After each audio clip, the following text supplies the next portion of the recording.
There are certain toxic habits that can quietly destroy your reputation and make people lose respect for you. These are not just harmless quirks.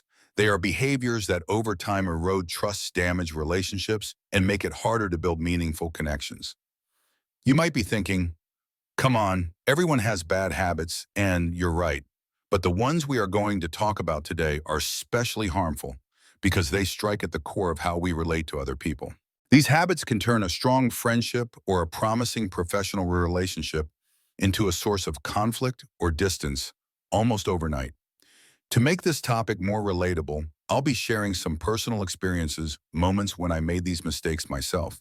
They weren't easy lessons, but they were necessary.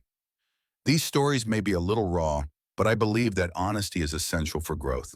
We'll also explore the wisdom of Stoic philosophy, which offers timeless insights into living a life of integrity, strength, and self-control.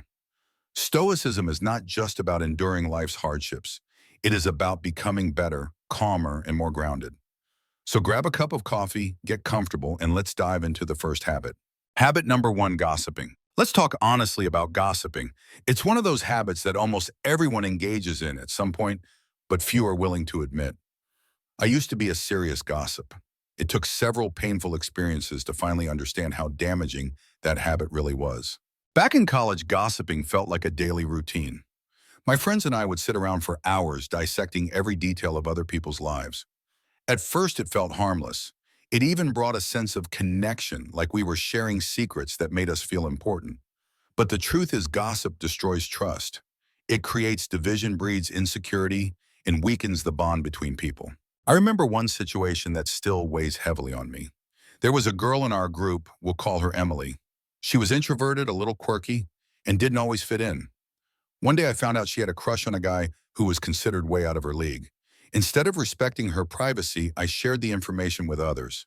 We laughed about it, and the story spread quickly. When Emily found out what had been said, the look on her face said it all. Her trust was broken. She stopped hanging out with us and eventually left the group. I tried to brush it off, but deep down I knew I had crossed a serious line. The Stoics, like Epictetus, remind us to focus on our own character rather than meddling in the lives of others. Gossiping wastes our energy and poisons our relationships. Epictetus said, keep silence for the most part and speak only when you must, and then briefly. That advice still holds true today. I learned another hard lesson at my first job. One of my coworkers, John, was a quiet and hardworking person. Through casual conversation, I learned he was dealing with a serious health issue. Instead of keeping that private, I told a few people at work, thinking it would make for interesting conversation. When John found out, he wasn't angry, just deeply disappointed. He told me he had shared that information with me in confidence, trusting I would be discreet. Our relationship was never the same after that. I had violated his trust, and the respect we had built disappeared. What these experiences taught me is simple but important: respect other people's privacy. Everyone has struggles and insecurities.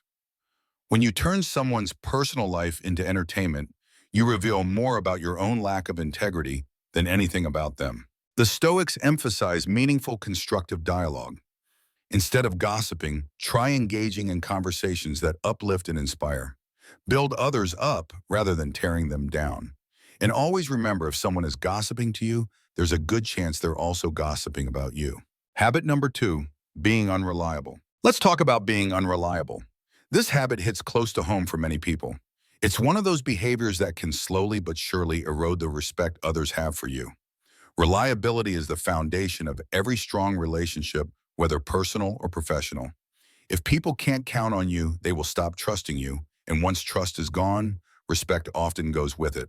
In my early 20s, I was known as the flaky friend. I would agree to plans, then cancel at the last minute or simply not show up. At the time, I didn't think it was a big deal.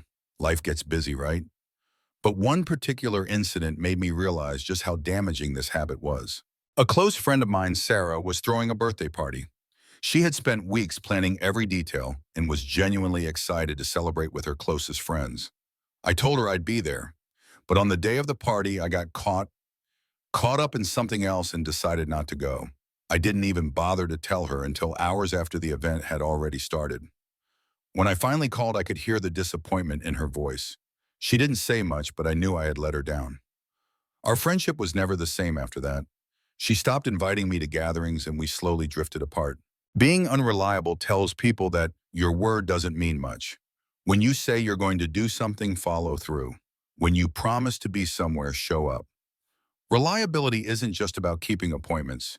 It's about showing respect for other people's time, energy, and trust. I ran into similar issues early in my professional career. I had a habit of overcommitting and under-delivering. I'd take on projects with the best intentions, but then miss deadlines or fail to follow through. I assumed I could smooth things over with charm and apologies. But during one performance review, my boss made it clear that my behavior was a problem. She told me, your work is good when you actually do it, but your inconsistency makes it hard for people to depend on you. That was a wake-up call. Reliability is not just about being present. It's about being consistent and dependable. Every time you flake or break a promise, you chip away at your reputation. People start to question whether they can trust you at all. So how do you change this? First, be honest with yourself about what you can realistically commit to. Don't say yes just to please others. If something comes up and you genuinely can't follow through, communicate early and respectfully. Show that you value other people's time as much as your own. By becoming more reliable, you build trust. And where there's trust, respect naturally follows. It's one of the most powerful ways to strengthen your relationships and your reputation. Habit number 3, interrupting others. Interrupting is one of those habits that many people do without even realizing it. But let's be honest, it sends a strong negative message. When you constantly interrupt others, what you're really saying is, what I have to say is more important than what you're saying. Over time, this behavior makes people feel unheard, dismissed, and disrespected. It's a habit that can quietly sabotage your relationships and damage your reputation. I used to interrupt people all the time. I thought it showed enthusiasm and quick thinking. In reality, it showed impatience and a lack of respect. One experience early in my career made this very clear to me. I was part of a team that held weekly brainstorming meetings. Eager to make an impression, I would often jump in with my ideas, cutting people off mid-sentence. I thought I was contributing, but my coworkers saw it differently. One day during a heated discussion, my manager suddenly paused the meeting and looked directly at me. "You need to let people finish their thoughts," she said. "You're not listening, you're just waiting for your turn to speak." I was caught off guard. I hadn't realized how I was coming across. After the meeting, one of my colleagues pulled me aside and added, "It's like you think your ideas are the only ones that matter." That comment stung. I never intended to be dismissive, but clearly that was the impression I was giving. Interrupting is more than just a rude habit. It reflects a lack of self-awareness and emotional control. The Stoics placed great value on listening and understanding. Seneca taught that we should be patient and thoughtful in our conversations. It's not about how fast you can respond, it's about how well you understand. Another moment that drove this home for me happened during a night out with friends. One of them was opening up about his struggle with anxiety. Halfway through his story, I interrupted with my own experience, thinking I was being supportive. He looked at me and said, "Can I finish?" The atmosphere changed instantly. What I thought was empathy came off as hijacking his moment. That night, I realized something important: listening means giving others the space to speak freely without rushing to respond. To break the habit of interrupting, start by practicing active listening. When someone speaks, focus fully on their words. Resist the urge to formulate your response while they're still talking. Let them finish, then take a moment before you speak. This small change can make a big difference in how people perceive you. Interrupting sends the message that your words matter more than theirs. But when you truly listen, you show respect. You build trust, and you deepen your connections with others. Respect is earned in quiet moments, not just through strong opinions. Listen more, speak mindfully, and you'll find people will respect you more than ever. Habit number 4, complaining. Complaining is one of those habits that feels harmless at first, but can slowly turn you into someone others want to avoid. It is natural to vent once in a while. Everyone needs to release frustration occasionally. But when complaining becomes a constant pattern, it drains not only your own energy, but also the energy of everyone around you. Over time, it leads to lost respect, damaged relationships, and a negative reputation. I used to be a chronic complainer. At the time, I didn't see it that way. I thought I was just being honest, expressing how I felt, or bonding over shared frustrations. I assumed people appreciated my openness, but eventually I started noticing that conversations with others felt shorter. I was being invited to fewer social events. And one day a close friend gave it to me straight. She said, "I love you, but you're becoming really negative. It's exhausting to be around you." That moment was hard to hear, but it was exactly what I needed. I realized that instead of solving problems, I had been clinging to them. Complaining had become my default mode. At one point, I worked at a job that was genuinely stressful. The workload was intense. Management was disorganized. I felt undervalued. But instead of taking steps to improve my situation, I just complained. I vented to coworkers, friends, and family every chance I got. At first, they sympathized. But eventually, I became the person no one wanted to be around. My negativity was contagious. The Stoics teach us to focus on what we can control and to accept what we cannot. Constant complaining keeps your mind locked on the negative. It shifts your energy away from action and toward helplessness. It also tells others that you would rather dwell in problems than search for solutions, which is not a trait people admire or respect. I saw this clearly in college during a group project. One of my teammates, we'll call him Mike, complained about everything. The professor, the workload, the topic. Every meeting started with a rant. His attitude infected the rest of us.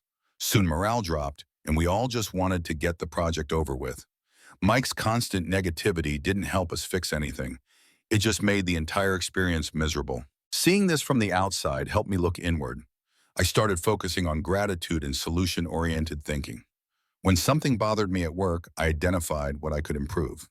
If I felt undervalued, I asked for feedback and made a case for my contributions. If processes were chaotic, I took initiative to bring structure. The change was not instant, but it was real. People noticed the shift.